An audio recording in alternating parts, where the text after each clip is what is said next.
soleil qui dans les êtres, dans leur royauté, âme nous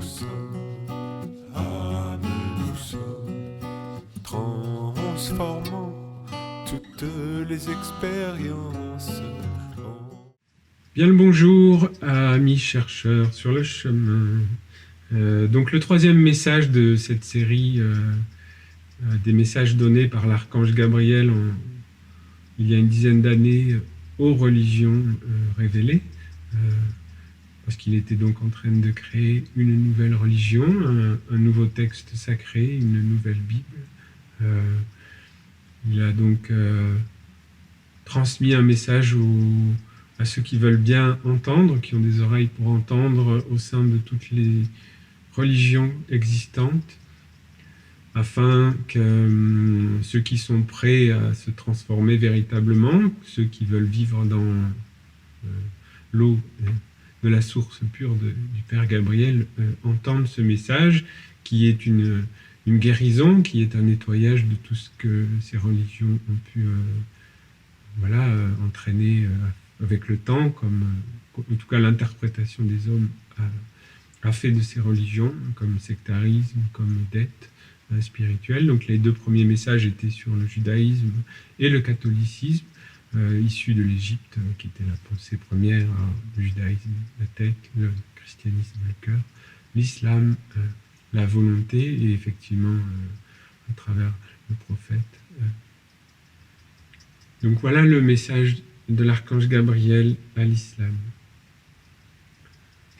Mon message aux croyants est simple, comme fut celui que je donnais à l'époque au prophète Mahomet, alors qu'il partait régler un conflit de territoire et d'idéologie. Il était déterminé à abattre ce qu'il jugeait être ses ennemis pour instaurer sa façon de penser devant le peuple afin de créer un monde. Bien sûr, il était convaincu que ce monde qu'il voulait créer était juste devant Dieu. Il était empli d'élan, de force, de détermination, de conviction.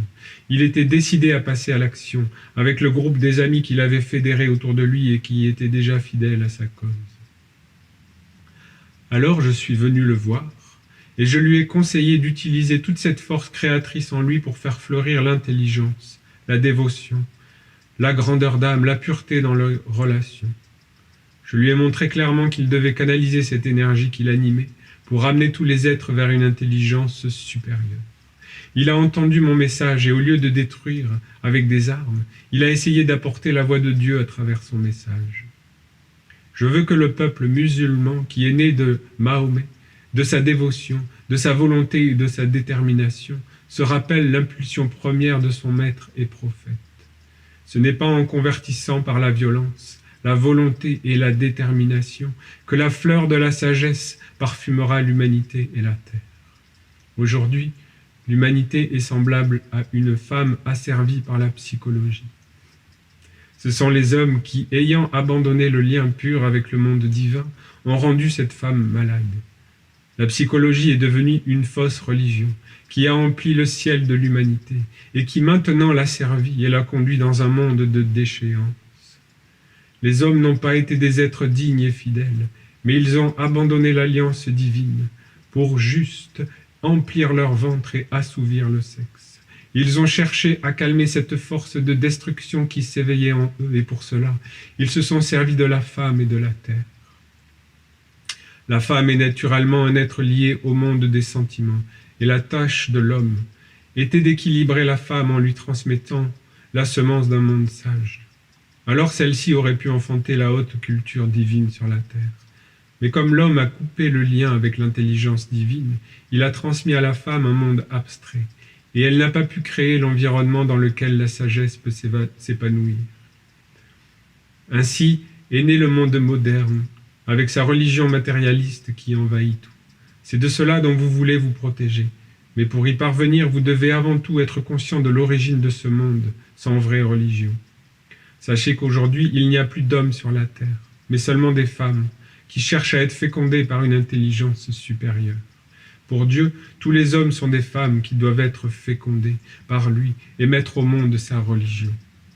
Il n'y a pas de père sans mère, ni de mère sans père. Vous qui aimez Dieu, vous devez savoir et prendre en compte que l'humanité qui va vers Dieu ne doit pas se considérer comme sexuée. Devant Dieu, il n'y a pas de sexe, il y a une âme vivante. Devant Dieu, il n'y a pas de sexe. Le sexe est uniquement pour l'humanité, et c'était à l'humanité de trouver et d'apporter le juste équilibre et la bonne relation qui féconde et fait naître un monde de sagesse. Là où vous commettez une grande erreur, c'est que vous pensez que seul Dieu peut être l'inspirateur du monde des hommes religieux. Mais cela est faux, car autour de tout homme, il y a un monde invisible qui sont comme un océan. Si cet océan est rempli par la psychologie, il ferme le chemin de la pureté et de la vérité. Être religieux ne suffit pas. Seul celui qui est initié, qui est vrai et pur, qui a su, par le savoir et sa vie, construire sa barque, peut traverser ces mondes et rejoindre l'autre rive où la vraie religion peut être révélée. Alors, vous qui voulez être soumis à Dieu, pour que sa lumière s'incarne sur la terre, que lui seul soit dans la victoire, dans l'omniprésence et la puissance de la vie, sachez que cela ne peut se faire que par l'étude et l'éducation, qui conduisent à une relation juste, équilibrée, stable entre tous les mondes. Seule la justice et la paix réalisées pour tous permettent au monde divin de venir vivre avec les hommes. De tout temps, l'humanité a été fécondée par certains hommes, mais la semence qu'ils ont apportée n'était pas forcément la sagesse, et maintenant l'humanité a accouché d'un monde dans lequel elle doit vivre. Il ne sert à rien de se révolter, il faut juste comprendre les principes à l'œuvre et organiser la vie pour que le monde divin féconde le futur de l'homme et de la terre. L'homme a voulu la nourriture pour être rassasié. Et aujourd'hui, le monde occidental est dans un déséquilibre extraordinaire. D'un côté, la famine, de l'autre, le gaspillage. L'homme a aussi voulu le sexe pour être calmé. Et aujourd'hui, le sexe emplit le monde dans un déséquilibre tout aussi extraordinaire que celui de la nourriture. L'homme étouffe et souhaite qu'un monde supérieur apparaisse dans sa vie. Mais comment faire si rien n'est posé, stable, équilibré, intelligent pour être capable d'accueillir un tel monde supérieur? Alors je vous le dis, éveillez-vous et ramenez tout vers l'équilibre. Faites triompher la sagesse, celle qui guérit l'eau des relations, afin qu'elle soit emplie d'intelligence et de bonté, et non de fanatisme, de sectarisme, d'enfermement et de repli sur soi.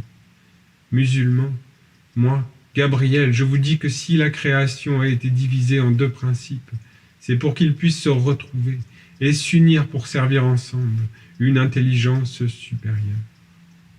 À l'origine, il n'était pas question d'extraire ou de séparer ces mondes, ces principes, de telle sorte qu'ils se retrouvent sans âme, sans relation vivante, sans communion. Séparer ces deux principes, c'est faire apparaître le déséquilibre dans le monde, et cela apporte la guerre et non la paix. Je vous demande de vous tourner vers la lumière, sage, qui éclaire, afin que la force qui anime votre foi puisse se poser sur une intelligence logique, qui équilibre tous les mondes. Ainsi vos œuvres seront en harmonie avec votre intention première, qui est de servir Dieu. Mahomet était un sage, c'est certain. Il n'était pas un être parfait, mais il s'est efforcé de le devenir. Il a ainsi pu transmettre l'enseignement de la sagesse et de la vie donnée par Dieu. Mahomet est demeuré pur dans le sens qu'il a transmis le message qu'il a reçu tel qu'il l'a entendu, mais les hommes ne l'ont pas reçu dans la pureté.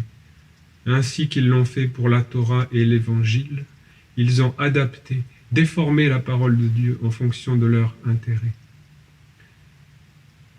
Seuls les sages peuvent traverser ces mondes de déformation pour retrouver dans la pureté et la vérité le message initial.